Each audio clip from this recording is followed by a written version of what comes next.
Welcome to the jungle!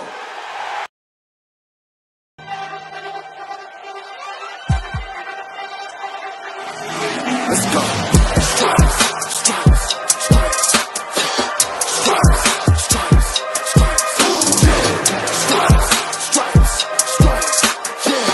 Stripes, stripes, stripes, yeah. Orange in the day, black in the night.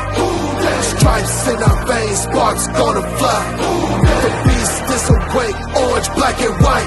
Cause when the jungle come alive, who day we ignite and Cincinnati, we gon' rise and in the jungle we unite and dripping orange and black and white. Who day when we fight, live and die in these stripes. Wake up the beast, every day is a feast. Time to bust it off the leash. In the jungle dripping heat, tigers strike the city streets. East side stand up, west side stand up. If you reppin' who day, time to put your hands up. Bengals stripes, we in it. New day, new age, yeah, we get it. Cincinnati jungle fitted. Who they in our house, we win it. Orange and black and white, we build it. Earn our stripes, you know we kill it. Bleed our colors, jungle dripping. Nasty, natty, yeah, we live it. Lit the crowd, get the city loud. Yeah, we feasting now. Fit the bounce, make the city howl. Now we beastin' now. Thunder through the tunnel, from the sideline to the huddle. Stripes we tatted on the jungle when we flex that who they muscle on them.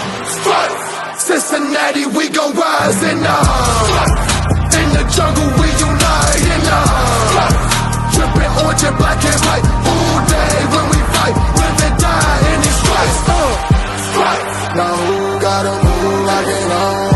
Stripes. Now who wanna move crossing arms? Stripes. Now who wanna move on? If you got stripes and you let the city know you rock 'em, yeah we got 'em, yeah we fought 'em. Like that black and orange up on 'em, bingo bottom, never stop it till the beast of feasting on 'em. Who they rockin' with the diamond stripes, flossing on the ring. Cincinnati, she's our queen, we gon' show the world who king. Orange in the day, black in the night. Stripes in our veins, sparks gonna fly. The beast is awake, orange, black and white. Cause when the jungle come alive, who day we ignite and Cincinnati, we gon' rise and in the jungle we unite and dripping orange and black and white. Who day when we fight, live and die in these stripes. Now who gotta move like an arm? Now who wanna move crossing arms? Now who wanna move on? Who day when we fight, live and die in these stripes. Hey guys, what's going on? Welcome to the show. This is Sports with Strawberry Ice. I'm your host, the Iceman, Jeff Trunapole. And as always, I'm bringing you sports from a West Side point of view right here in the great city of Cincinnati, Ohio, home of Jackpot Joey Burrow and the AFC champion Cincinnati Bengals. Now do me a favor, if you found the show, hit that like and subscribe. Smash that thumbs up. I'm up to 1,535 subscribers on YouTube. That is awesome. As always, I appreciate every single one of you guys. Now, if you're watching on Facebook or Twitter and you have yet to subscribe to my channel, please do so. Please go to Sports with Strawberry Ice. Hit the subscription button, hit the bell for the notification. And every time I go live, you'll be notified because I'm trying to get to 2,000 subscribers. Hopefully by the time football season rolls around. So tell your friends, tell your neighbors about Sports with Strawberry Ice on YouTube. Also, exclusively in the YouTube chat crew, we're doing super chats. So if you want to make sure your comment gets read, or you want to support what I'm doing, give me a super chat. I would greatly appreciate it. And as always, I'm coming to you live from the Ice Cave. And the Ice Cave is brought to you by T Properties. T Properties, quality housing for quality people. Check out the website at www.tpropertiesllc.com for all your rental property management needs and your rental needs. So what's up to everybody in the chat crew? Dale, what's going on? Foxy, Richard, Josh, Jeffrey, what's up? What's up? And first off, Richard wants to know Foxy. Talking about the trade today. The trade was Tyreek Hill got traded to the Miami Dolphins for a whole lot of picks. And yeah. And he got more money, a lot of money. So the Chiefs. Sorry, I'm doing a lot of things at one time while I try to talk. It's kind of discombobulating me sometimes. But Chiefs got I think right now got worse, but they got a lot of picks. A lot of picks. They got like 12 picks, I think, in this draft. I think I read like something like that. So they could get some players and get better quickly. Now, see, this is what might happen when Jackpot Joey Burrow gets paid $500 million or whatever he's going to get paid here in a couple years. But hopefully he goes the Tom Brady route and takes a little less money so he can pay some more players. But we'll see what happens. So I got a great guest today. He's part of a new podcast called Rally Around the Nati. They recorded their first episode last night. They will be putting it out there tonight at some point. So he's been on Bengals and Brews show. I met him there. We had a good conversation. I figured I'd bring him on my show. We talk some Bengals. None other than, that's right, I say it again, Santori Miles. I look so much better in that thumbnail I have online, man. My hair was so much better back then. I got nothing now. Oh, you look so pretty right now. You just immaculate. Thank you. So what's going on, man? I just got off work, ready to talk some Bengals. I'm feeling good. A little energized from that trade today, like everybody else in the chat is. Right, it's dude. wild. We can talk about the trade here real quick because I work at nights. And I got up and I start checking my phone and everything. I turned the TV on, NFL Network, and then first thing on NFL Network pops up, Tyreek Hill traded. I'm like, what? I was like, holy crap. My first thought is, why? And second thought is, okay, you start knocking the cobwebs out from sleeping, like, all right, well, Patrick Mahomes is making however much money Patrick Mahomes is making. They can't afford everybody, which is what happens. As what happened to Seattle. Seattle got, Russell Wilson got all that money, then they couldn't afford people. So this is actually, I think, a kind of a smart move, I think, for Kansas City because, like I said, I think they have 12 total picks in this draft. I mean, Miami, they're spending some money. They better hope Tua is actually good. That's all I got to say because they got Armstead and now they got Tyreek Hill. So I don't know. What's your thoughts on the trade? The trade itself, I go back and forth with this. I always say that I would much rather have a bona fide player as opposed to a bunch of picks and prospects, regardless of the sport, just because you know what you're getting. But when it's becoming easier and easier to draft in the NFL with all the information that we have, and the fact that they were basically given an entire draft, I don't know if you know the exact details, but if you got them, give them to me. 1 this year, 2 this year, 4 this year, 4 next year, and a 6 next year. Jeez. That's a whole draft. Wow. A 1, a 2, 2 4s, and a 6. Nobody cares about the 7th. Let's be honest. Right. A lot of times that's just a throw in for a swap of value. So, I mean, you could argue that all 5 of those picks aren't going to equal to the type of player that Tyreek Hill is because he's one of a kind. But if I'm getting 5 picks, and I don't have to pay that salary, right, and my quarterback's already Patrick Mahomes, you would think I could probably find the value somewhere else. So, well, and the thing too is that this draft is very, very deep in wide receiver. It is. It's very deep. It's the deepest it's ever been. That's why I keep telling people, as far as the Bengals go, I'm not worried about wide receiver until 4th, 5th round. You can because all we need is a guy who could be our 4th wide receiver and hopefully maybe return punts or kicks as well too. Right. And the other thing about that trade though is he'll sign the extension on the back end, right? Yep. 4 years, 120. For those of you that are not super apt in terms of contract, a lot of people get focused on the numbers, right? Don't focus on the number too much because the number is always going to get bigger because the cap always gets bigger. A lot of times what people do when they do contracts is the initial average annual value. So the total big contract number divided by the years. So in this case, it came out to 30 million, 120 divided by 4. Quick math for all our mathletes out there. That would not be me. Okay. Math don't get along. So that's $30 million a year. This year, the cap is set at 208. And for reference, that comes out to 14.4% of the cap. Over the past 10 to 15 years, wide receivers' average annual value when signing that big contract has typically been about 10% of the cap. So this reset the entire wide receiver market by nearly 50%, and it followed suit just a little bit more but also what Devontae Adams just got. Mm-hmm. So what's scary for the Bengals is now wide receivers are getting even more expensive. So even though the cap's going up, which everybody's happy about, they're getting more expensive per cap dollar as well. And we that's got where two it that are starts going to get crazy. Yeah, we got two of them that are going to cost us a lot of money to keep both of them. At first, I wasn't. Hell, beginning of free agency, I wasn't that worried. I figured we would be able to keep both of them. And if you don't know who I'm talking about Jamar Chase and T. Higgins. Now, I don't know. It might come down to we have to choose one or the other. I hope not. I think you can keep both. Because let's be honest, Jamar's going to get 35, 35 plus. That's just what it's going to be at the time. And that's going to be about your 14%. So while that number seems crazy, always remember position groups get a certain percentage of the cap. That's why the numbers always look gaudy, but they're always about proportionate to what the cap should be for their position. T, if he stays with the Bengals, will get wide receiver 2 money, which will probably be 25 at the time. If he leaves, which I think anybody would argue, especially if you've watched the Bengals, that he could get wide receiver 1 money somewhere else. Right. He'll be 25 here or 35 somewhere else. Right. And then Burrow, if he doesn't go the Brady route, is looking 55 to 60. So you're going to have some pretty big paydays, and they're going to be coming up really, really fast. A lot quicker than people anticipate, too.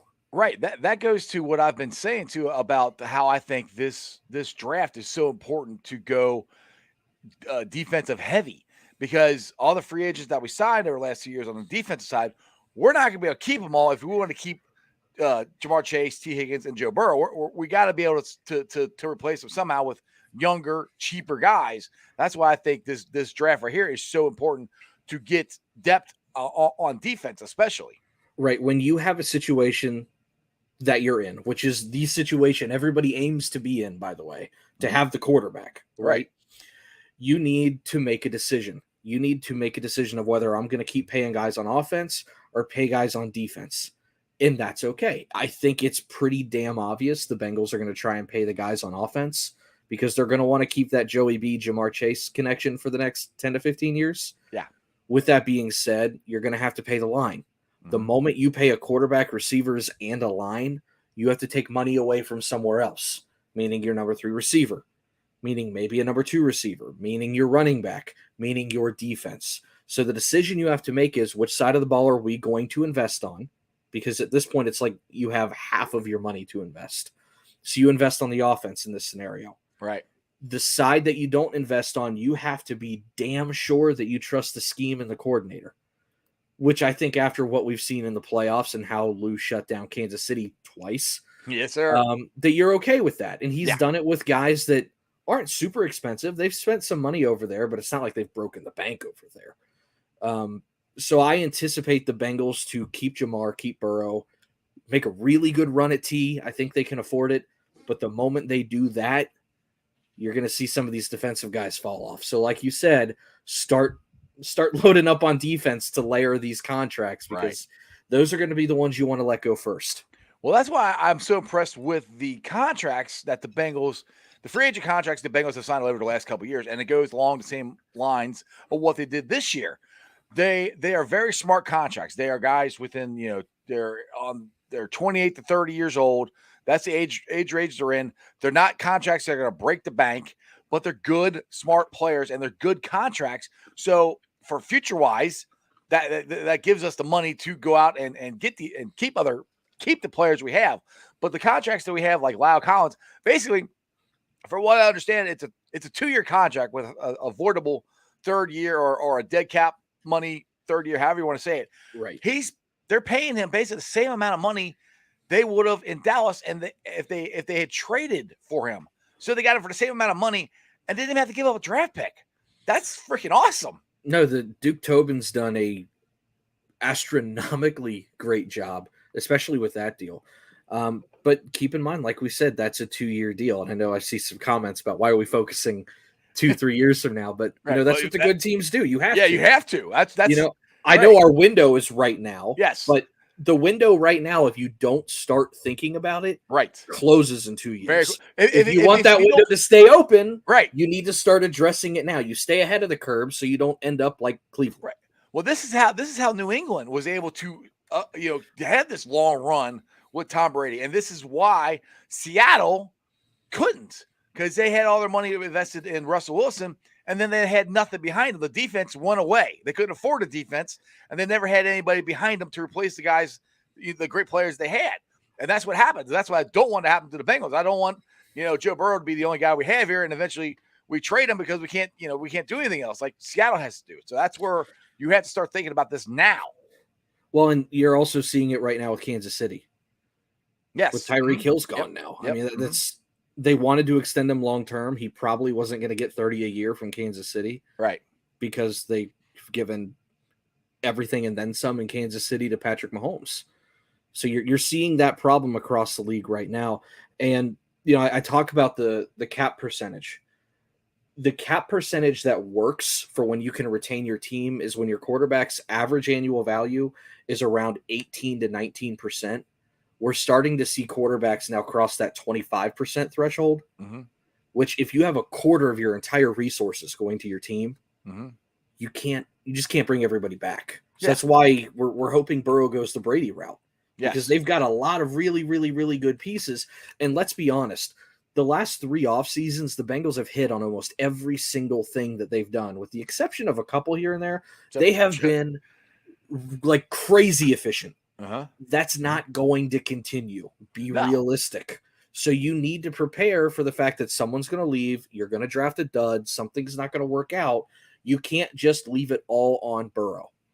You've got to start building the depth that's ready to come up. And we've seen this, the Bengals do that already. I mean, in the 5-year playoff run, they didn't do any free agency, but they hit on everybody in the draft. They hit on everybody. And then they didn't. And then Duke missed. And then they didn't have anybody behind them. Because, like I said, you know this, and every Bengal fan knows this, when Mohamed Sanu, Witt, Zeitler, and Marvin Jones all left, there was nobody behind them.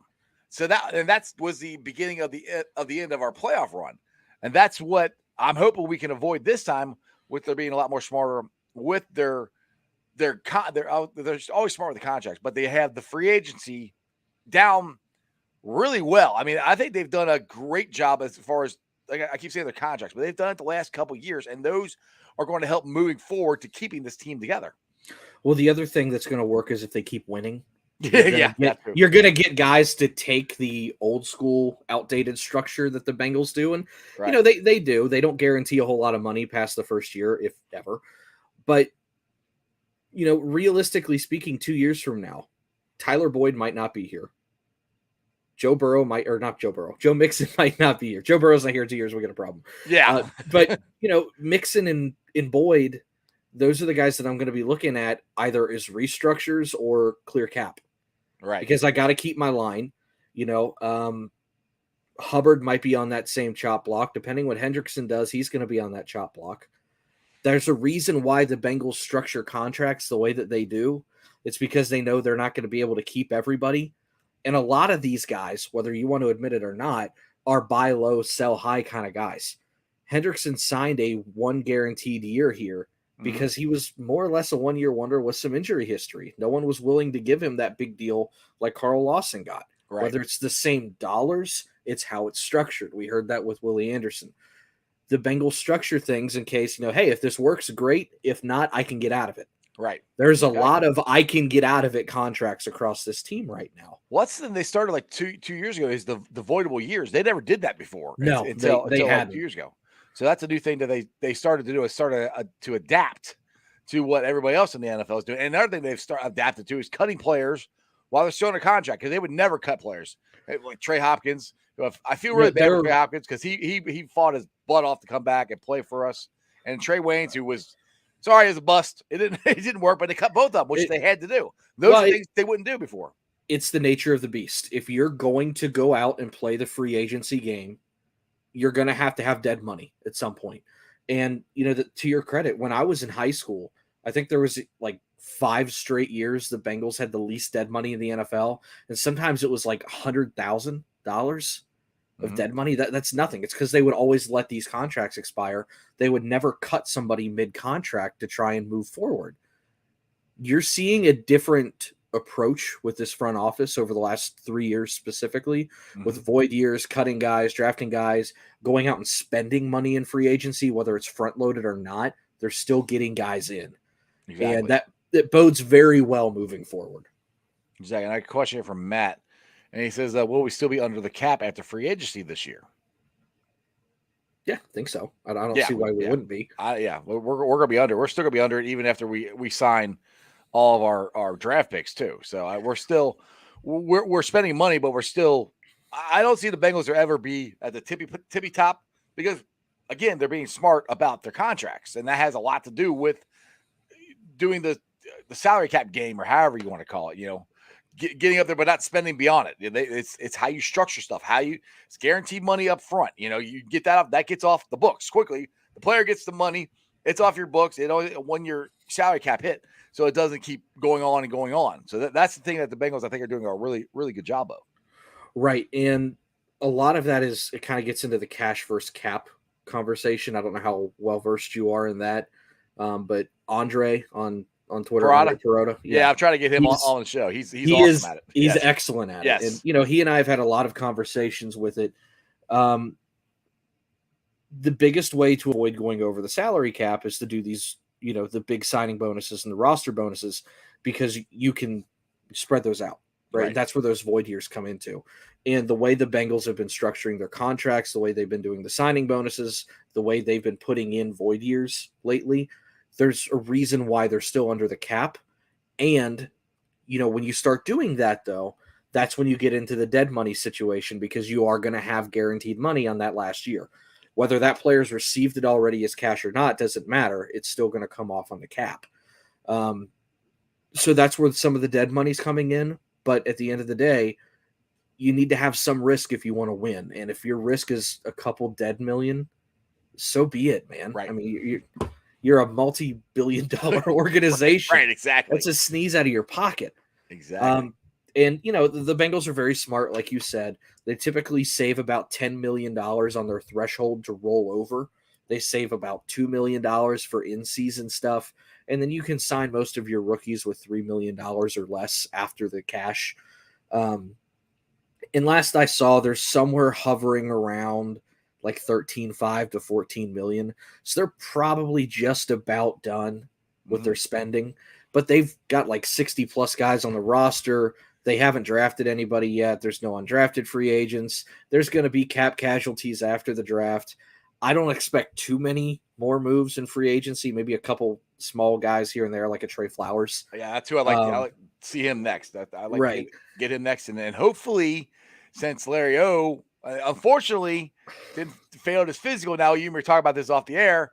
If he comes back, it would be again a 1 year prove deal, and it might not be till later on. It would be, if he would be, in my opinion, he'd be forced to take a 1 year prove deal.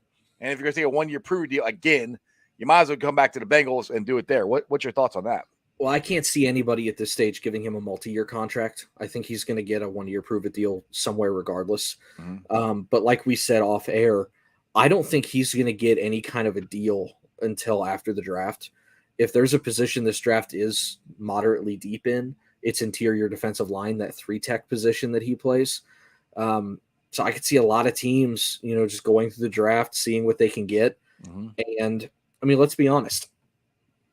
If you're looking at the draft right now and you've got all these 3 techniques and even some 0 techniques you might be able to slide over, or some of these really crafty, bigger edge rushers that you could bump down. Do you want to go with a young guy like that who's going to cost you $250,000 or whatever it is? Right. Or do you want, and I love Larry with all my heart. He was one of my favorite players. Do you want to pay damaged goods? Because, I mean, he got $6 million last year. I don't know if he's willing to take a pay cut. He might, but even if he takes a 30% pay cut, that's still 10 times more than the other guy. Right.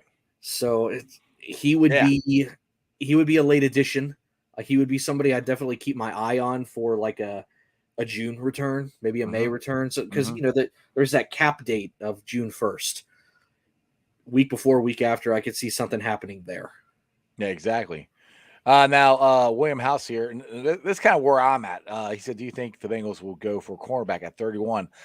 I'm thinking there's most likely going to be a cornerback because I think all the defensive tackles or the offensive linemen that they might be interested in are going to be gone, to be honest. And Daniel Jeremiah for the NFL Network did his mock draft for 3.0 mock draft, whatever the hell he called it. And he had us, I can't remember the kid's name, but drafting the cornerback out of Clemson at 31. So I would not be surprised. And the other thing I wouldn't be surprised is if the Bengals just trade back and trade out of it and get more picks.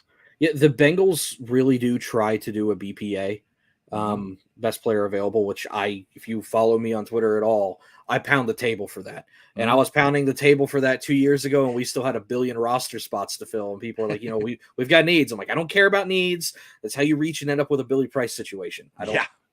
It's not my fault you didn't fill your needs yet. Right. Get talent. Right. As for 31, I would put a lot of money on it that it's at least going to be defense. There's a lot of rumblings from inside the building and outside the building that it's defense. And what the Bengals have done the last few years, and this is the smart way to do it. The draft is going to be one side rich. Free agency typically is the other side rich. It just works out like that. With the years that they've gone heavy in defense and free agency, they've gone offense in the draft and vice versa. What'd they do this year? A bunch of offense. They still have a couple needs in that defensive secondary. I don't like filling needs in the draft, but if it's that position heavy like corner is, and you've only got one need like corner is, it would make a lot of sense that it ends up being a corner at 31.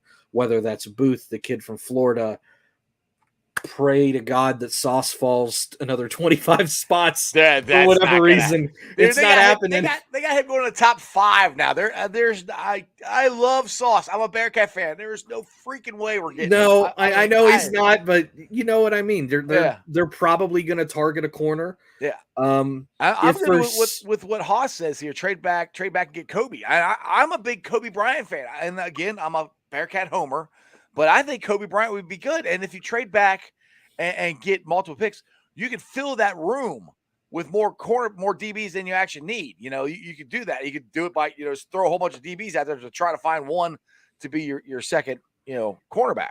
Oh, I'm all for trading back. I would trade back every single year, like every other time I'm up. This is the way that I view the draft. This is my philosophy. The draft is like buying a lottery ticket.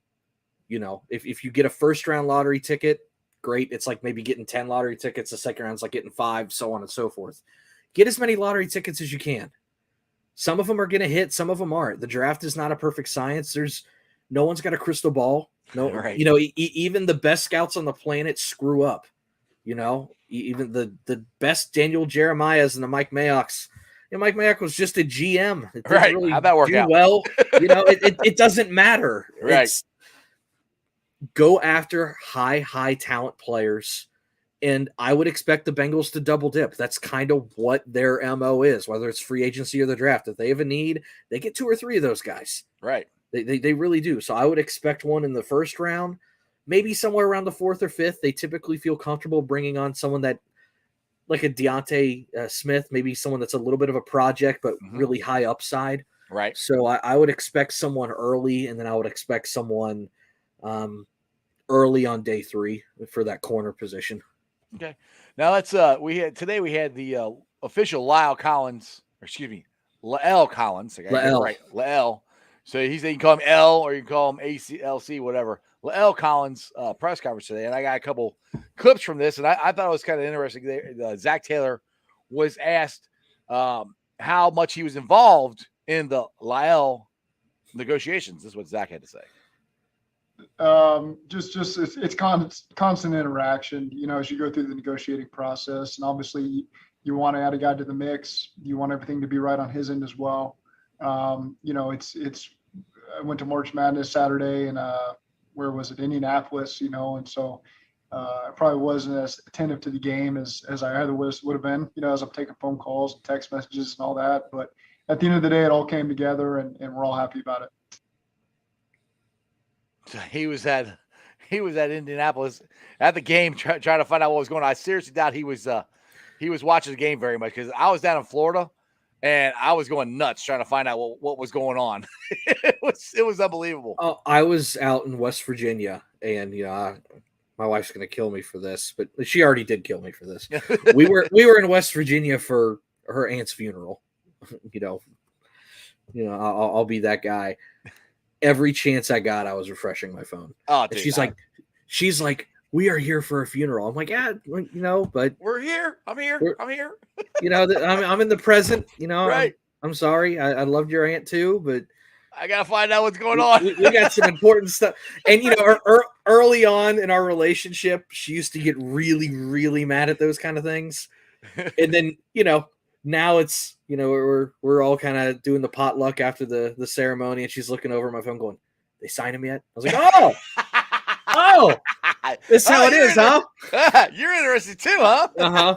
Yeah, that's kind of where we're at. Bless her heart, I love her to death.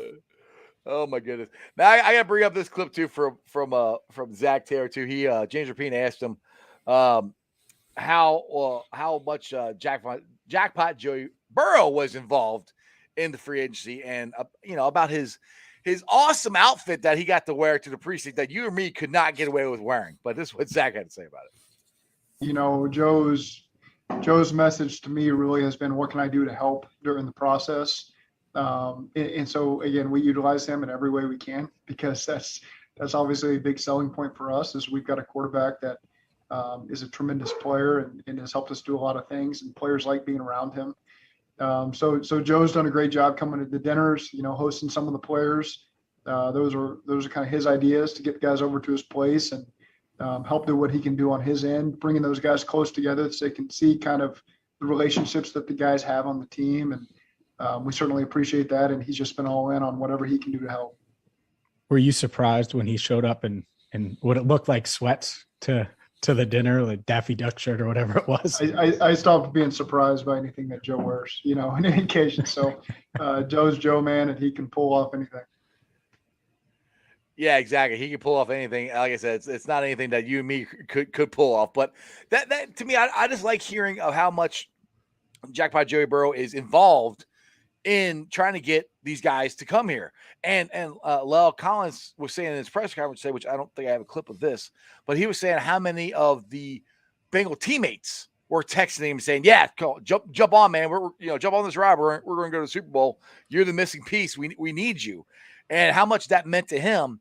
And that goes to show again of how this team is all in. Like, and they you can tell it from the beginning of last year when they were all in at minicamp. They were all in for everything, and they still are.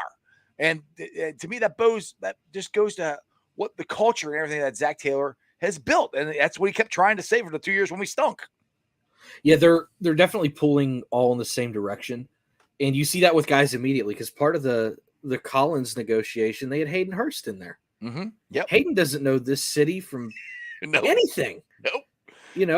They had Kappa there. He just got here. They had Karras there. Karras there. Yeah, all of them were there. They had all these guys pulling the same direction, and they've only been here a week. Yeah, exactly. They don't know what Skyline Chili is yet, and they're already pulling the same direction. They have to figure out what Skyline Chili is. That is a must. You have to figure out what Skyline Chili is. That Skyline Chili and Graders and La Rosa's. You have to find those out. So we need to send a care package to Lyle so he can check that out. But yeah. But one of the other things that I say it goes unnoticed, but it went very noticed with the whole John from Kenwood thing that happened. Exactly. First off, I love that entire saga. And that was awesome. How all the memes started coming out of like, hey, yeah, Collins is here with me too down at, I think the Florence Freedom put out the thing too. Florence Freedom had a Cyclones game. Bengal Jim, yeah. Tony Tiger had him with them and everything. He made his way around.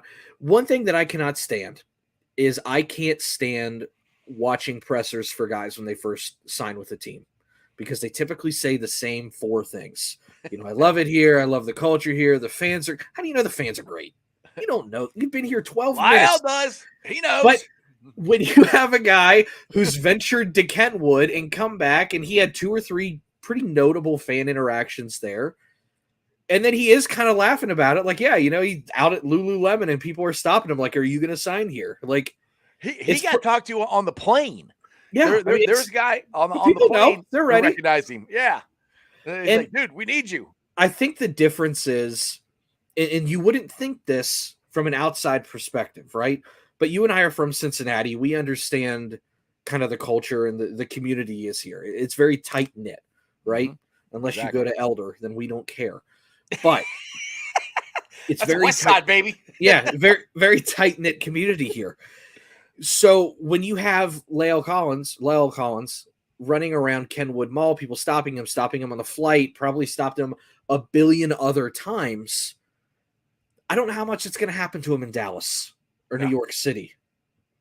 There's a sense of community, and it's not overbearing here.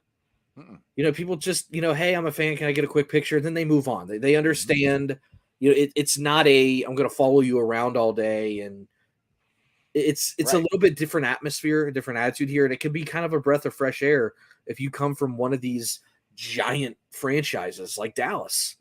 So, being that it's a difference in community, I think it was maybe an easy sign, and I think the fans maybe did play a small part in that. Oh, I absolutely think they do. And one thing that Lyle said too is you talk about how he liked going around the city. He actually stopped by the river and he actually talked to some of the guys that are down there fishing. I don't have that clip, but talk about how they're fishing and talk about how how much what size fish they're getting or whatever. And apparently he's a fisherman. He goes, "Hey, you never know. Mondays I might be down there in the river with a pole in the water in the river fishing." Now, I would give Lyle some information. Don't eat the fish out of the Ohio River. I would throw it back. Water. don't touch that water, man. If you want to go fishing there, cool. I'd throw the fish back though. But the cool thing is, and it kind of goes to what you're saying about the city and Lyle. I'm just gonna call him L. L liked going to Joe's house, how chill it was and everything, and he had some comments on that on his press conference here. You said my first name is L, but everybody just calls me L, so just call me L or LC. Doesn't matter. I've been hearing some new names like the Bodyguard. I kind of like that one too. So, but yeah, from the jump, just like I said the other day, I felt like Cincinnati was a perfect fit for me. Obviously, just the history there, me and Coach Frank, and obviously just when you look at that roster, you look at the way this team is built. I feel like we got the best chance to win right now. It's going to come down to the 11 guys on the field, offense, defense, and special teams at all times. So we're just going to have to stick together, work, and let everything show for itself. But I'm excited. I'm excited to get to work with these guys. Joe Mixon, what a hell of a player! What a hell of a running back. He's definitely one of the guys that also made this decision for me, pretty easy. Just talking to him, and having that relationship with him already is great. Anytime you have a relationship with the running back, know what type of runner he is, and he's just ready to cut that thing back to the right. So, I'm excited.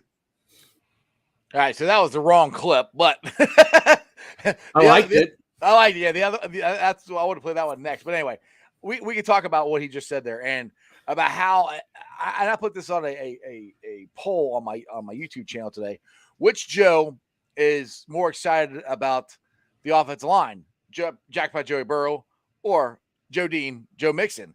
And to me, the poll was like 81% said Joe Burrow, but dude, both of them are excited. I mean, like I said, Joe Mixon is actually gonna be able to, like Lyle just said, cut back to the right. He could, and the thing is, he's going to be able to make cuts beyond the offensive line for the first time ever in his career. What an amazing concept! Because I don't remember Joe. Well, there's probably been sometimes, not very often, but more often than not, they're going to blow holes in this line, and he can run through it. So, which I'm going to start rambling here because I just brought me to something else where somebody was saying, I can't remember who it was saying, it was saying Tennessee. Was it Tennessee? No. Man. Some team in the AFC was their highest ranked. I cannot remember who it was offhand because they can run the ball and they can control the offensive line. And I'm going, hello, Cincinnati we can do that now. We can totally do that. We can run it down your freaking throat now with this offensive line and Joe Mixon. I am very new wave when it comes to the run game. And I know that's kind of sacrilege when you have a really good back. But the data speaks for itself on EPA per yards per carry, right? Unless you have a fantastic running game, it's not something that you should lean on. Especially in new age football where it's just wide open passing, right? Right. I attribute the run game. I'll use a baseball analogy. To me, it's like having a good changeup in baseball. It can help set up some other pitches. It, change some eye movement, give you something else to look at. But if you just keep throwing changeup after changeup after changeup, it's going to get smoked. Same with a fastball. So I would use it as a complementary piece and not something to lean on. But I think I'll say case in point, the Tennessee Titans. We'll just go right there because they are a run-heavy offense, and the Bengals, and I was at that game, went into Nashville and beat them because they didn't have that explosive play. They never had explosive play. Every single year, there's one team that gets to the playoffs by just pound and pound and pound. Every year there's one team with a quarterback and a fantastic run game and a really good defense. And every year the pundits are like, they're going to win a Super Bowl. I'm like, no, they're not. They're not going to get out of the second round because they can't throw the ball. Right. You have to be able to. You have in this day and age, you have to throw the ball. If we're going to put 40 up on you every week, which this year with and that's one thing people would ask me a whole lot last year, is this offense going to start getting consistent? I said, when the offensive line is consistent. This offensive line is going to be consistent. I almost guarantee you we're going to average 40 this year with the players we got. It's going to be unbelievable. You have to keep up with us. Right. And that's why running the ball is kind of I'm going to say it's kind of a dumb thing to do, because what's the one thing everybody always talks about when running the ball? It's about ball control and you kill the clock, right? Mm-hmm. When you kill the clock, especially early, you're limiting your own possessions. If you're going to run the ball against the team that's going to sling it around the yard like the Bengals, you better be incredibly efficient at scoring because you're taking your own possessions away from you, or you better have an unbelievable defense because the Bengals aren't going to lose any possessions. You're going to be limiting your own. And if you're going to try and play catch up with a run game, I'll take my chances. Yeah, exactly. And that's where I'm even more. I mean, dude, I'm ready for football to start now. I'm so excited about this team. I was excited about the team last year. I'm even more excited about it this year because we finally got the offensive line and all this stuff. Look, like I've been saying, all these quarterbacks coming to the AFC and everything.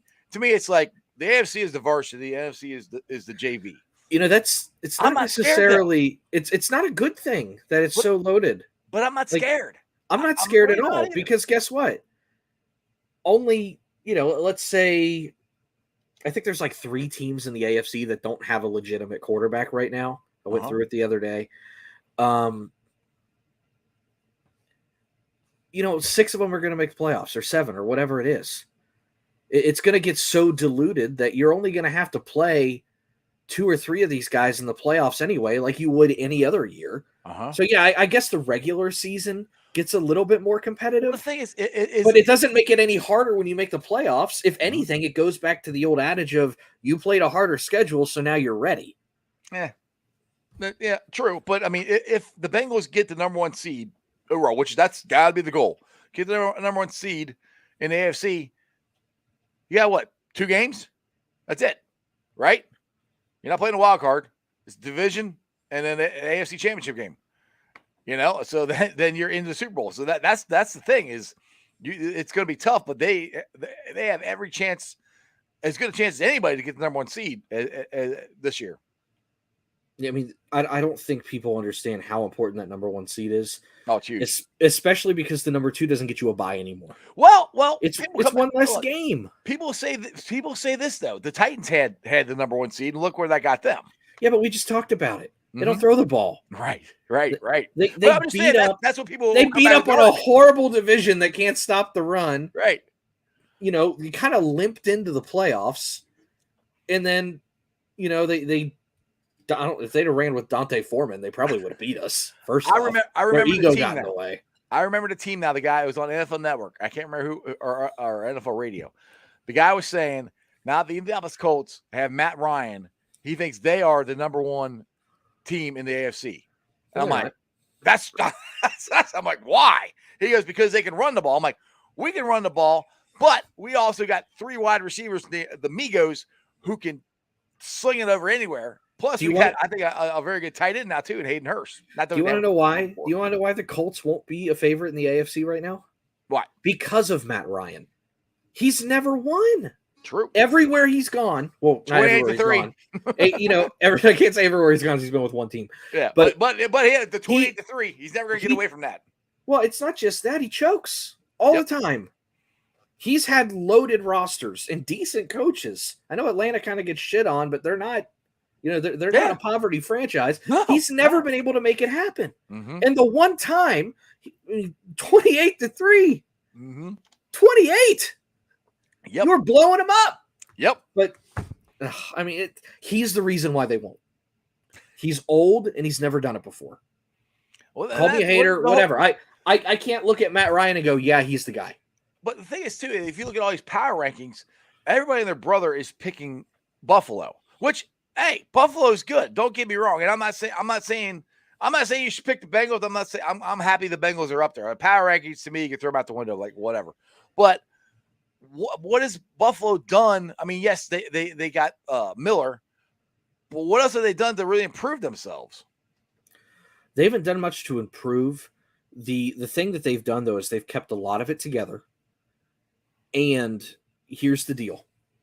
And this is where I give a slight edge to Buffalo, and it's not necessarily the team as much as it is the location. Mm-hmm. If you've got to play an AFC championship game in Buffalo or Cincinnati, who do you want to have the home field? I don't want to go to Buffalo. I don't want to go to Buffalo. Exactly. Well, I don't want to go to Buffalo just because I want to hear. But if they're neck and neck and they're both at home, it goes to Buffalo. Mm-hmm. If it's on a neutral site, it probably goes to Cincinnati because aside from the Gabriel Davis game, I've never seen Josh Allen just let it rip for 500 yards and just constantly keep going downfield. And he did it to Kansas City, who everybody started doing it to at the end of the year. Right, exactly. So Kansas City's defense wasn't as good as everybody kept saying it was. Buffalo is a good mix, but I don't know if they can I don't know if they can keep pace on an air-it-out competition because they rely so much on the run and so much of Allen to run the ball too. I think people discredit that a lot.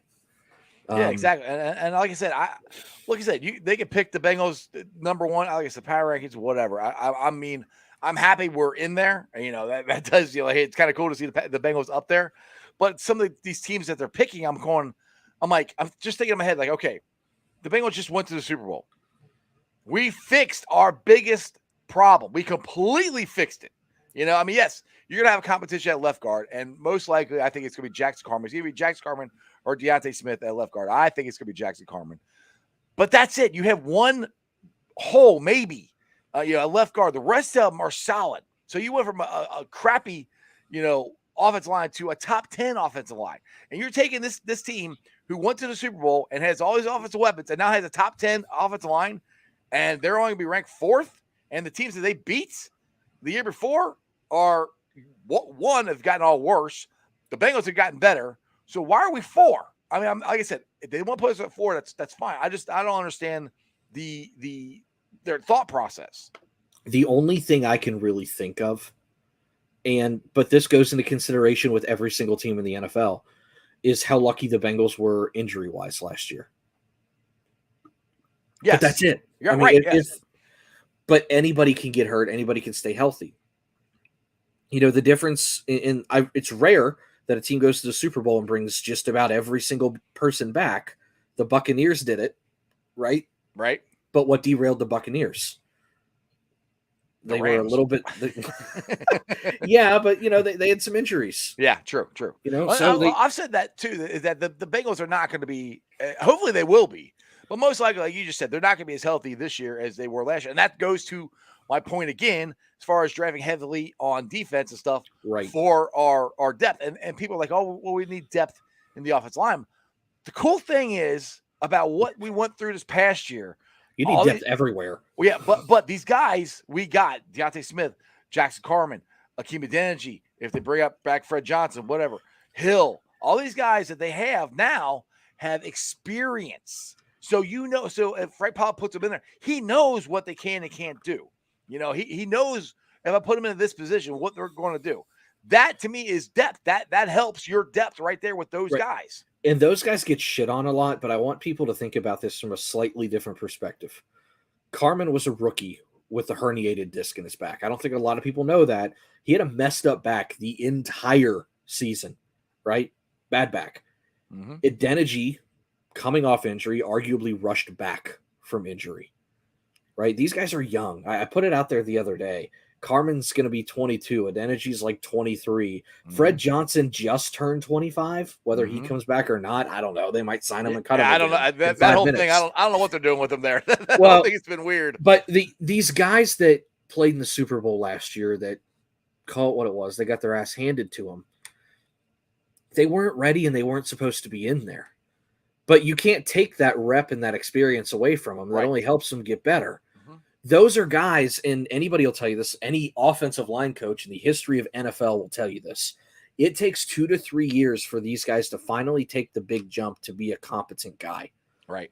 Jonah Williams is kind of in that spot now, and he had a good year. He gave up more pressures than I would have liked. Too, he finally had a healthy year, which is technically year 3, but I expect him to have a pretty damn good year next year because that's his third actual year of playing time.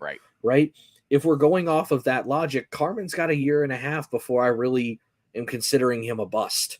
He's a round 2 pick who was hurt and he's changing positions. Deontay Smith's a project.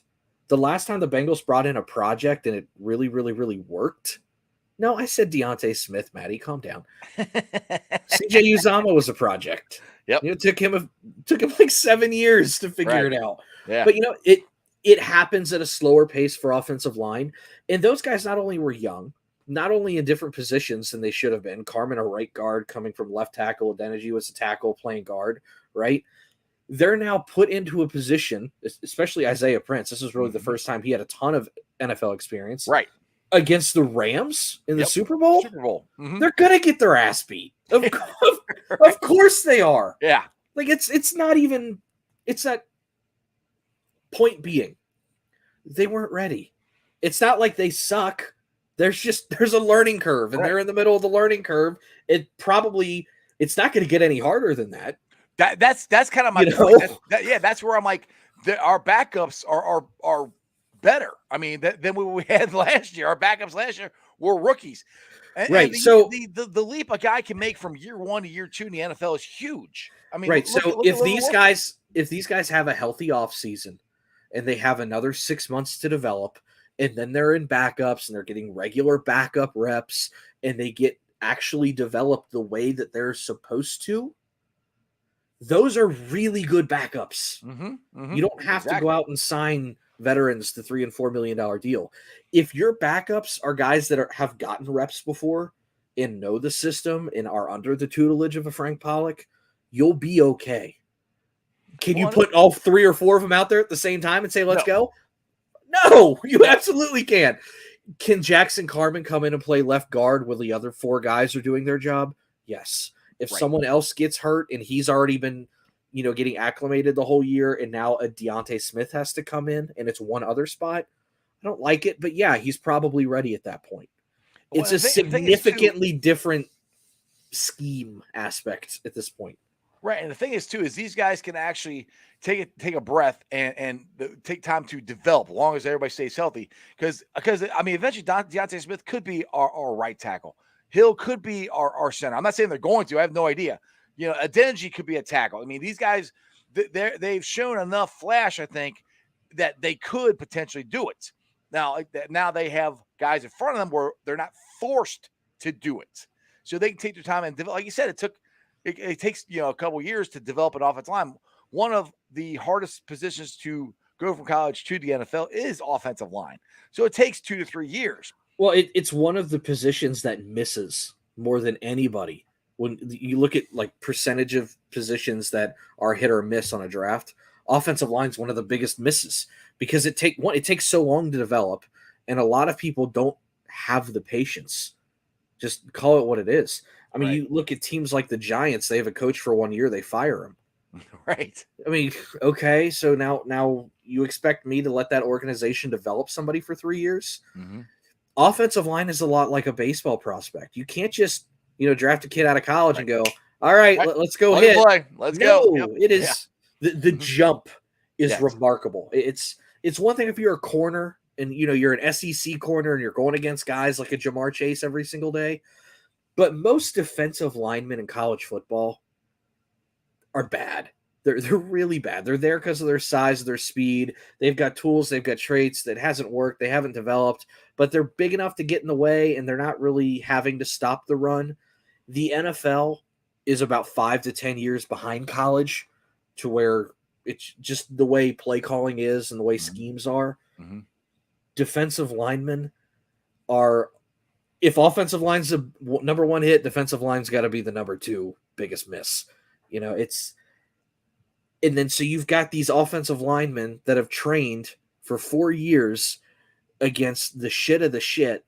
And then, okay, here comes Chris Jones, who's the cream of the crop. It's the jump is so drastic that you've got to get these reps, and they've got to train in camp, and they've got to train in practice. You can't go baptism by fire in the trenches. It doesn't work that way in the NFL. It's too difficult.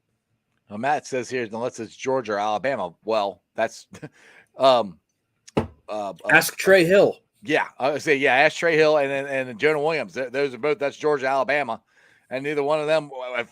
Now Jonah got hurt his first year, but yeah, Trey Hill he missed calls. He had what they call brain farts or whatever. And being a center, you can't have that. So it doesn't matter what school it is. It's going from the offensive line of college and the offensive line in the NFL is to be the hardest jump that you have to make. I mean, let's talk about Lyle Collins here. I mean, Lyle Collins was undrafted. It's not like he started out with the Cowboys and played right tackle. He came in at right guard, and I don't think he played that much his first year. His second, third year, that's when he started playing more. Well, he came from an LSU system that I believe still had Les Miles at the time. And that was about as pro complimentary system as you can possibly get. And, he's a stud, and he went undrafted. He went undrafted for other reasons. Call it what it is. Right. But, they're still learning, even for the systems that are almost plug and play. Yep. It's still, I don't know. That's why it was such a big risk for the Bengals to take that chance on Jackson Carmer last year. I'm okay with the pick from last year. I would have wished they would have signed Zeitler or somebody. That's why it's a risk. That's why it's a risk to take a need in the draft. Right. Exactly. Yes. In general, yes. any position, unless it's like a punter, know. But it's the only time I think you should ever really draft a need is a quarterback. Right. And that's it. Even then, it doesn't mean you're going to. No, I mean that. Yeah. I mean that. I do a lot of shadow drafting. I do a lot of scouting. I've kept track of, all of my boards for the last 15 years. I've done this since I was probably 13 years old. I love it. I'm a draft freak. If you want to, talk to me during draft season, whatever. I'm going to have to have you if I do a draft show. I'm going to have to have you on for sure. If I do a draft show, I'm still thinking about it. But my point being, 2011. The Bengals did not have a quarterback. Carson just decided to do what Carson Palmer was going to do. Right. If you follow me, I love Carson Palmer with all my heart. I used to. But we went into that draft, and, everybody's like, oh, they might take that receiver. And I was like, no, don't take the receiver. You need a quarterback. Right. Like, you need a quarterback. And, number one on my board that year for the Bengals was Blaine Gabbert, because he was like, I didn't expect Cam Newton to be there. So I take the expectation off and I go, okay, who's the next guy down? And it was Gabbert and then Dalton. And then they didn't take Gabbert. And I was like, damn it. Like, I really wanted that.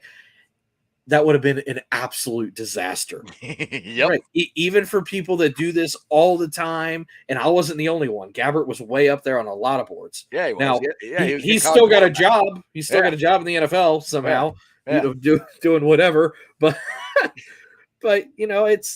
it's not an exact science. It's just not. It's so hard to predict. So that's why I love what the Bengals are doing, and they're taking proven guys and filling the void by just paying for the production. Just take care of it. Right. You got to stop leaning on development, especially when the window's wide open. That's the biggest thing, and that's what I love so much about. I know I keep going back to it, but I'm seriously, Santor, I am shocked that I said they needed to get 3 guys in offense line. I was like, I'm kind of like you were a pound table. We need to have 3 guys, and I didn't think they would. I thought it might be 2, and I thought it might have been like a guard and a tackle or a center, and they moved Trey Hopkins to guard or something like that. I was thinking all these different things. I didn't really think they get 3, but for them to actually go out and get 3 guys who are, if you look at the PFF grades, I had them somewhere, but their PFF grades are so much higher than the guys we had before. It's ridiculous. And for them to completely fix it is such a huge momentum home run shift. Just the statement they make for the fan base, the statement they make for Joe Burrow, Joe Mixon, the guys in the room, that is a huge statement. You think they were confident before?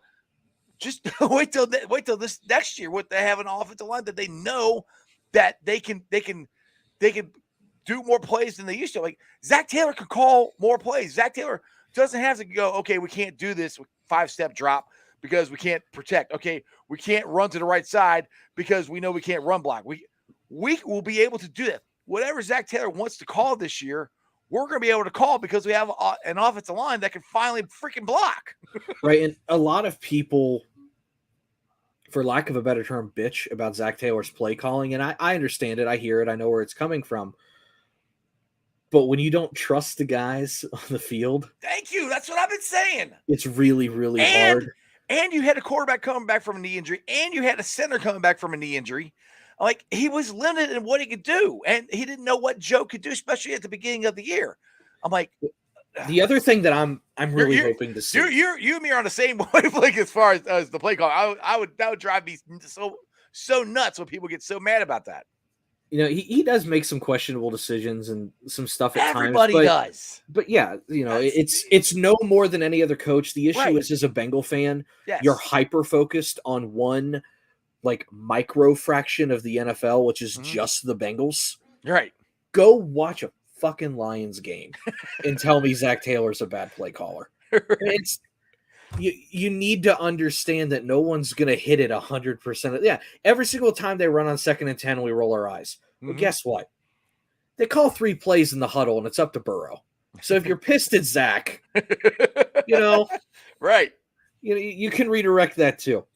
But one of the things that you said that I really love is, what is the statement to Joe Burrow? They're going out and fixing all this shit. Because all Joe Burrow heard, and don't ever believe an athlete doesn't hear anything. Oh, Joe Burrow hears everything. Oh, yeah, especially now, dude. You can't not hear. Right.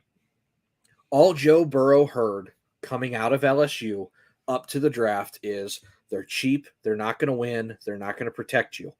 Right? Mm-hmm. They went defense heavy those first 2 years, and I get why. Defense is, a quarterback's best friend. We were historically bad defense, Marvel Lewis last year. They had so much to fix. Go ahead. Sorry. And right away, that should have kind of given them an inkling, because they dropped like $146 million that free agency. Mm-hmm. So then you have the next year, right? And Burrow's hurt. Mm-hmm. And then, they go out and they get this offensive line. All they've done since he gets here. Wow, I can't speak. All they've done since he's gotten here. Well, we've been talking for an hour, so it gets a little harder after a while. It's the hour and maybe my drink or whatever. But, all they've done since he's gotten here is rewrite every single narrative that you could have possibly said about Cincinnati. Everything. And the final piece was that offensive line. Mm-hmm. And you know what's even crazier is, it's not like they spent a fortune. Right. And they just went out and they just got the pieces. Yes. So you could even say, they still didn't spend on the offensive line. Well, you know what? They did what they kind of do. They didn't overpay for a guard. The Patriots never spend any money. No. Let's be honest. They always call the Bengals. The Patriots never spend any money. They don't. Sorry, go ahead. But they did it within the rules that they want to do it. They're comfortable spending X amount of dollars per certain position. and they found quality pieces. Mhm. The thing that I hate more than anything, free agency rolls around. Oh, Brandon Scherf's available. We got to pay him 18. Shut up. You're going to screw up everything if you back up a truck for one guy. Right. Yeah, Okay? exactly. Go down, make a list. And I do this every single year. Use the stats you want to use for offensive line. I highly recommend Pro Football Focus. That's what I use. Pro Football Focus is really hard on offensive linemen. So if it says somebody's a 60, it's not like a 60 and a running back. Bump it up a little bit. That's why I wasn't big on Kappa. I'll tell you that right now. That's why I was more of like a Brown or Morgan Moses. So I was somewhere around there is where I was thinking, because I was going by PFF. They didn't have Kappa that high. Sorry. No, PFF is brutal to offensive line. If they can have 27 great reps, and if they get blown up, they get destroyed. Right? They are heavily weighted on pressure. So if someone's got an average to decent looking PFF, you're fine. Like, just that's the guy, right? So everybody's always infatuated with signing the big name. Don't do that. Create a list. I got a list on my computer of 37 guys between center, interior offensive line, and tackle that I wanted the Bengals to go after. I added a couple more as guys got cut or released. The Bengals ended up at 45 with cuts. The Bengals ended up getting 3 of those guys. That sounds like, oh yeah, no, there's 45. You just need to get 3 of them. Well, there's 45, but there's 32 teams that all need 2 to 3 guys. How did you know? Well, you said they got 2 of those, 2 to 3 guys, right? So Lyle Collins wasn't on that list. Correct. Okay, yeah. I was going, how did you know count? Never mind. No, but I had Karras and I had Kappa on there, and I separate it by tier. They were both tier 1 or tier 2 guys for me. I'm not super strict. I'm kind of like, if they can kind of get in and do the job, I'm good to go. Right. I take off guys that look too expensive. I take off guys that are over the age of 30, and I was able to shimmy it down to about 40 guys, which is kind of where everybody's going to be targeting between the ages of 26 and 29 and solid PFF grades. If people say people don't use PFF, you're lying. The NFL uses PFF. I can guarantee you. They don't use it like as their Bible, but they use it, right. And the fact that they were able to get 3 of those 40 to me is astounding. Well, the thing is there's 32 teams. And the thing is it's smart. I mean, it's not cheap. It's freaking smart. Like you just said, you don't want to spend all your money on one guy. Because me, I mean, I'll admit it. When I first came out after the Super Bowl, I'm like, all right, I got, kind of do a show every day.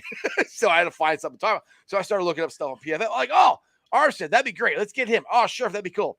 How was that guy? First one I'm saying, I was like, we always are to start, and then you realize that every year the market inflates a little bit more than you thought it was going to be, and you start backtracking. Yeah, but the Bengals have done. I'll call it the 2-for-1. Mm-hmm. The Bengals have done an unbelievable job at 2-for-1s for the last 3 to 4 years now. Go back to when William Jackson was going to be a free agent. And everybody's free. Oh my God, we're going to lose William Jackson. First off, what did William Jackson do the last year and a half of his life? Right. Not a damn thing. Right. Okay. What did we get for William Jackson? Oh, we got Eli Apple and Awuzie. Yep. And, you could even throw Trey Waynes in that mix for what it's worth. They got 3 guys. And we got 3 guys for the price of Brandon Scherf. Mm-hmm. I mean, for whatever they paid, for the cost that Jacksonville paid Brandon Scherf, we got 3 guys for pretty damn close to that same amount of money. Right. And, if you're wanting to go off PFF again, all 3 of those guys graded right next to or higher than Scherf. Right. You got the same quality for, if you want to be just an average mean about it, a third of the price. Mm-hmm. Mm-hmm. It's not, everybody would call that being cheap. It's being smart. Right. Exactly. It's smart. But that goes back to the thing we were talking about earlier, where they have to be smart with their money because they're going to have to pay Joe Burrow. They're going to have to pay T. Higgins. They're going to have to pay Jamar to keep these guys. I mean, those are 3. If they want to keep all 3 of those, they're going to cost a lot of money. They got to be able to figure it out somehow. And that starts now. And that's why we had somebody in the chat crew say, why are you talking about this now? You have to start thinking about that now because it's going to happen. If you are not constantly looking 2 to 3 years in the future, let your head coach worry about now. Right. If you are not constantly looking at your roster 2 to 3 years ahead of time, you're screwed. Call it what it is. You're going to get in a situation where you spent too much money and you are in cap hell and you've got to restructure and keep kicking the can. You turn into the New Orleans Saints and you don't have a quarterback anymore. And, Mike Thomas is bitching about not getting enough. It's a nightmare. You've got to constantly be looking ahead. You have to. If you don't, you're screwed. Yeah, and that's where I feel that's what the Bengals are doing. I mean, one thing you say what you want about Mike Brown and his money. He's very smart with his money. Katie is very smart with his money. All of them are very smart with their money, and that's not a bad thing, as long as you are willing to spend some of it, which he's doing now. I know they get a bad reputation, and there was about a 30-year period where it was rightfully so. Mm-hmm. But look at the last 3 to 4 years. This is probably the new norm moving forward. The Bengals operate in patterns. They've given us 3 consecutive years of this pattern. It's safe to say this is kind of how they're going to operate for the foreseeable future. It's safe to say this is not Mike Brown anymore. This is Katie, Duke, Troy, and the Brown kids running this at this point. Yep. With that being said, I lost my train of thought. It happens sometimes. No, but no, this is what I'm saying. I got it now. We're good. They're all highly, highly intelligent. A lot of them are lawyers. They went to Ivy League schools. These are not dumb people. They may have wanted to operate under their own terms, and maybe they were stubborn and didn't want to evolve with the way the NFL has gone. And they still do some things that are a little bit behind, but they're not dumb. Don't ever let anybody tell you the Brown family is dumb. They're probably some of the smartest people in this entire region, not just city, but region. Right. They know exactly what they're doing, how to do it, how to look ahead of time. They're business people, they're lawyers, they're accountants. They know their shit. You just have to trust that now that this is the Katie, Duke, and Troy show, that this is the way it's going to continue. And if the last 3 years have shown us anything, Katie, Duke, and Troy can take a 2-win team into the Super Bowl in 18 months. You're in good hands. That gives you so excited. All right, Santor, I appreciate it, man. You've been on for an hour and 11 minutes, man. So I could keep doing this all day, man. But I probably need to go see my family.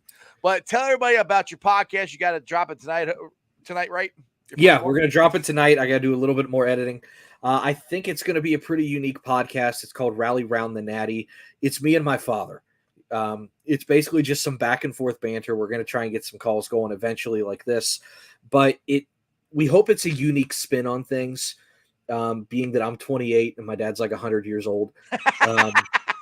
There's definitely that boomer versus millennial kind of thing in there. I'll talk about this. He'll complain about that. I'll tell him to shut up, whatever.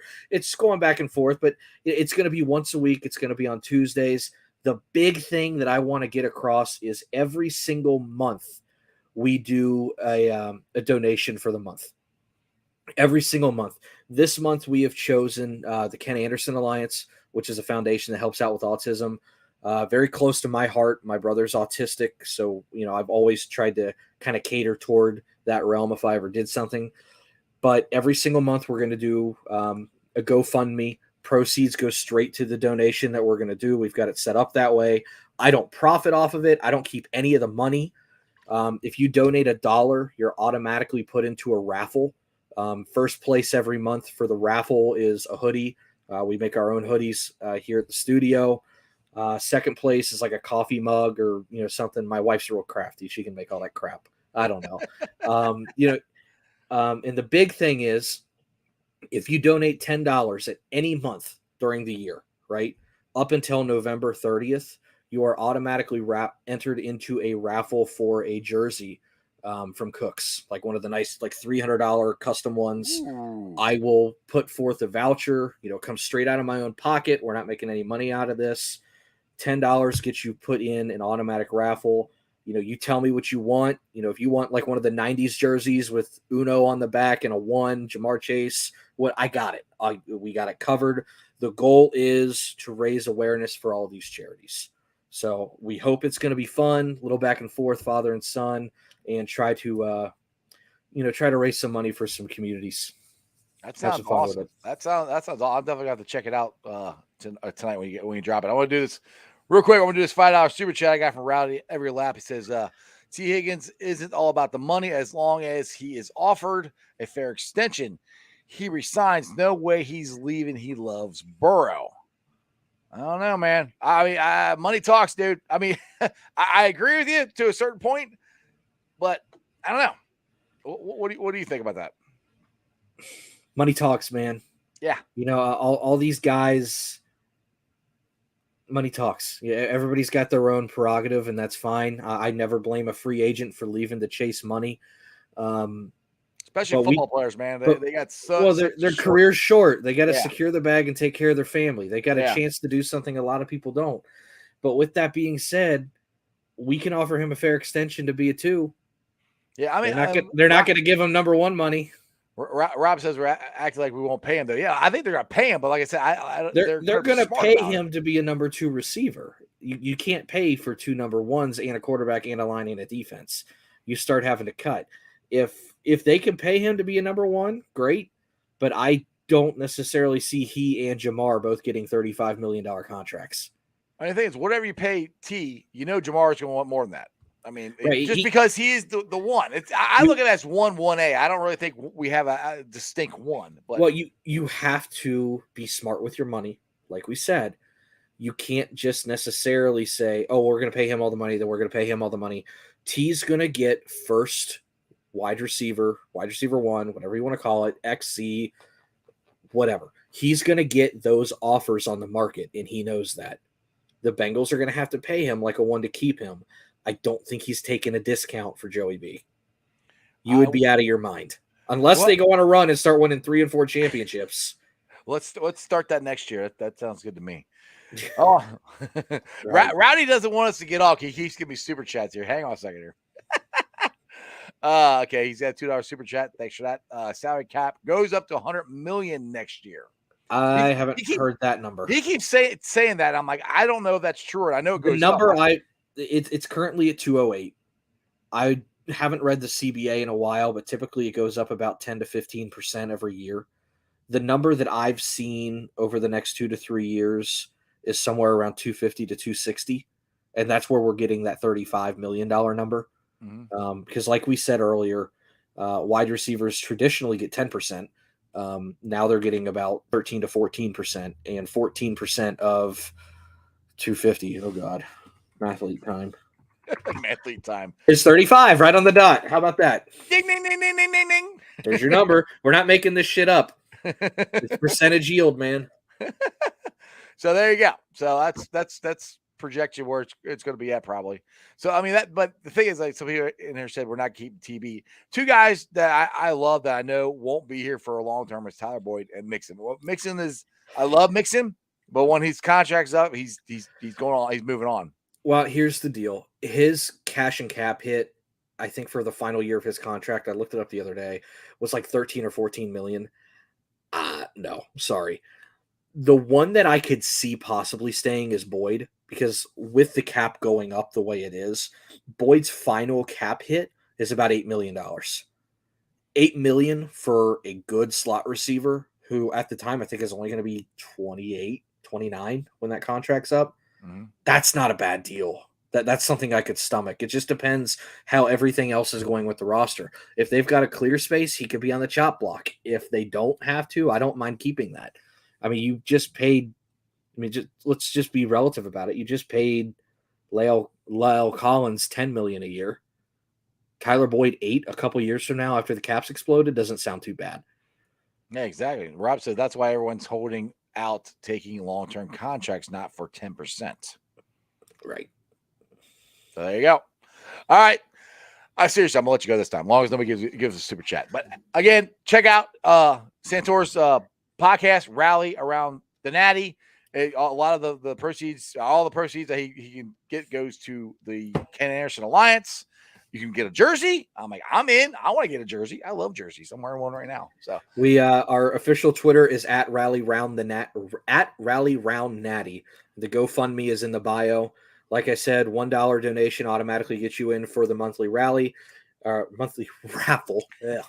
You call it the monthly rally. There you go. That might be a little catchphrase. The $10 donation gets you in for the raffle for a custom jersey of your choice down from Cooks. I'll go down there with you. I'll hand deliver it, whatever. And that winner will be picked. Beard and all, he'll show up. Yeah, beard and all. It's that'll be picked, I think, around the last week of November. So there's plenty of time to get some money in there. It's for a good cause. I don't keep a dime of it. I don't need it. This is all just for the community. There you go.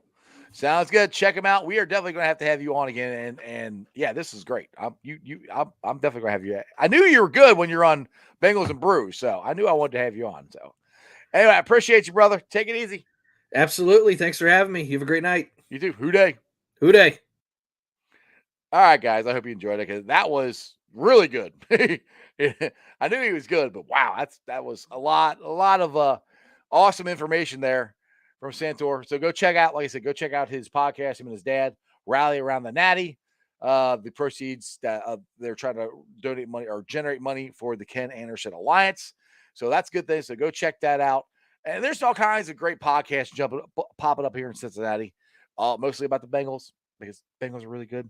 So anyway, I'm going to get the heck on out of here. Let's get to the Facebook groups that let me live stream. And as always, I appreciate every single one of them.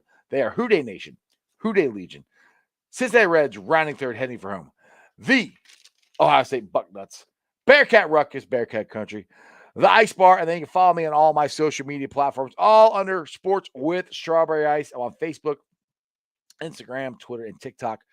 Twitter handle is at Jeff A. Trenopole. TikTok is at Iceman90. You can find all of them under Sports with Strawberry Ice. I will be pulling off the sound later on tonight. We're at an hour and 21 minutes. If I keep talking, it might be an hour and a half, but I'll put it on the podcast later on tonight. It'll be on BeanPod, Apple iTunes, Spotify, Google, Stitcher Play, pretty much wherever you get your podcast. Please make sure you rate, like, and review. I would love to get to 1,000 downloads. I would love to get to 1,000 viewers on my shows. Tell your friends, tell your neighbors about Sports Strawberry Ice with the podcast, the YouTube channel, the Twitter page. Like I got over 2,000 people following me on Twitter. If you're watching this on Twitter and you have not subscribed to my channel or have not subscribed to the podcast, please do so. I would greatly appreciate it. YouTubers, like I said, we're at 1,535 subscribers. That is awesome. We're rolling to 2,000. Hopefully we'll get 2,000 by the time the football season rolls around. I am so excited about the Bengals this year. Like I said, they completely fixed the offensive line. And I like, if you guys ever watch my show, I kept saying, what are they going to do in the draft? I said, I don't know. They had to fix the O-line. They had to fix it this year. They had to fix it this year. There was no ifs, ands, or buts about it.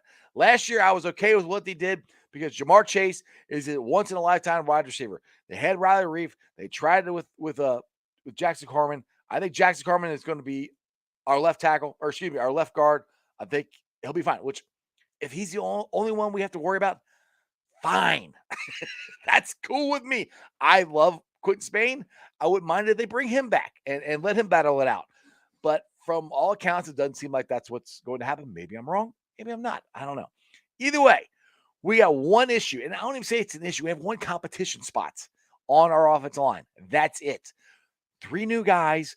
Our offense is going to be consistent. One of the biggest pet peeves people kept asking me last year is when our offense going to get consistent.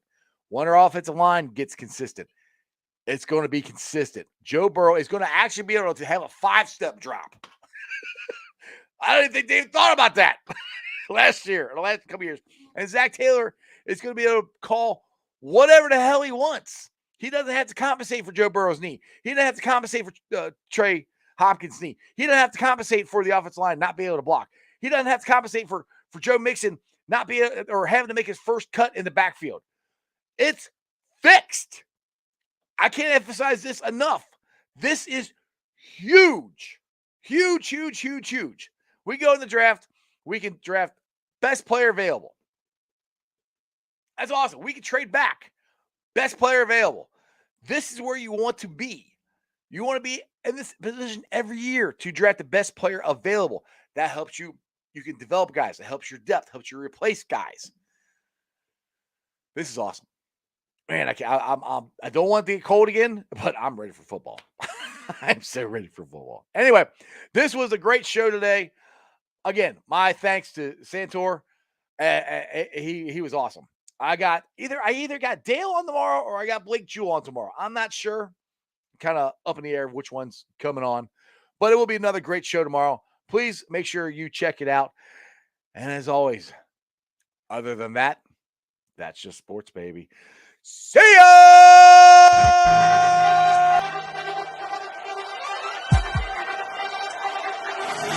Let's go. Stripes, stripes, stripes, stripes, stripes, stripes. Yeah, stripes, stripes, stripes. Yeah, stripes, stripes, stripes. Yeah. Orange in the day, black in the night. Stripes in our veins, sparks gonna fly. The beast is awake, orange, black and white.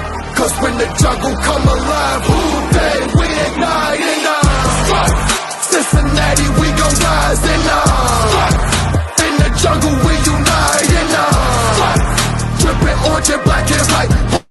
Day when we fight, live and die in these stripes. Wake up the beast, every day is a feast. Time to bust it off the leash. In the jungle dripping heat, tigers strike the city streets. East side stand up, west side stand up. If you reppin' who they, time to put your hands up. Bengals stripes, we in it. New day, new age. We get it, Cincinnati jungle fit it. Who they in our house, we win it. Orange and black and white, we build it. Earn our stripes, you know we kill it. Bleed our colors, jungle dripping. Nasty, natty, yeah, we lit it. Lit the crowd, get the city loud. Yeah, we feasting now. Fit the pounce, make the city howl. Now we beasting now. Thunder through the tunnel, from the sideline to the huddle. Stripes we tatted on the jungle when we flex that who they muscle on them. Cincinnati, we gon' rise and in the jungle we unite and dripping orange and black and white. All day when we fight, live and die in these stripes. Now who gotta move like it on? Now who wanna move crossing on? Now who wanna move out on? If you got stripes and you let the city know you rock them, yeah we got them, yeah we fought them. Like that black and orange up on them, bingo bottle, never stop it till the beast and know who they rockin' with the diamond stripes, flossing.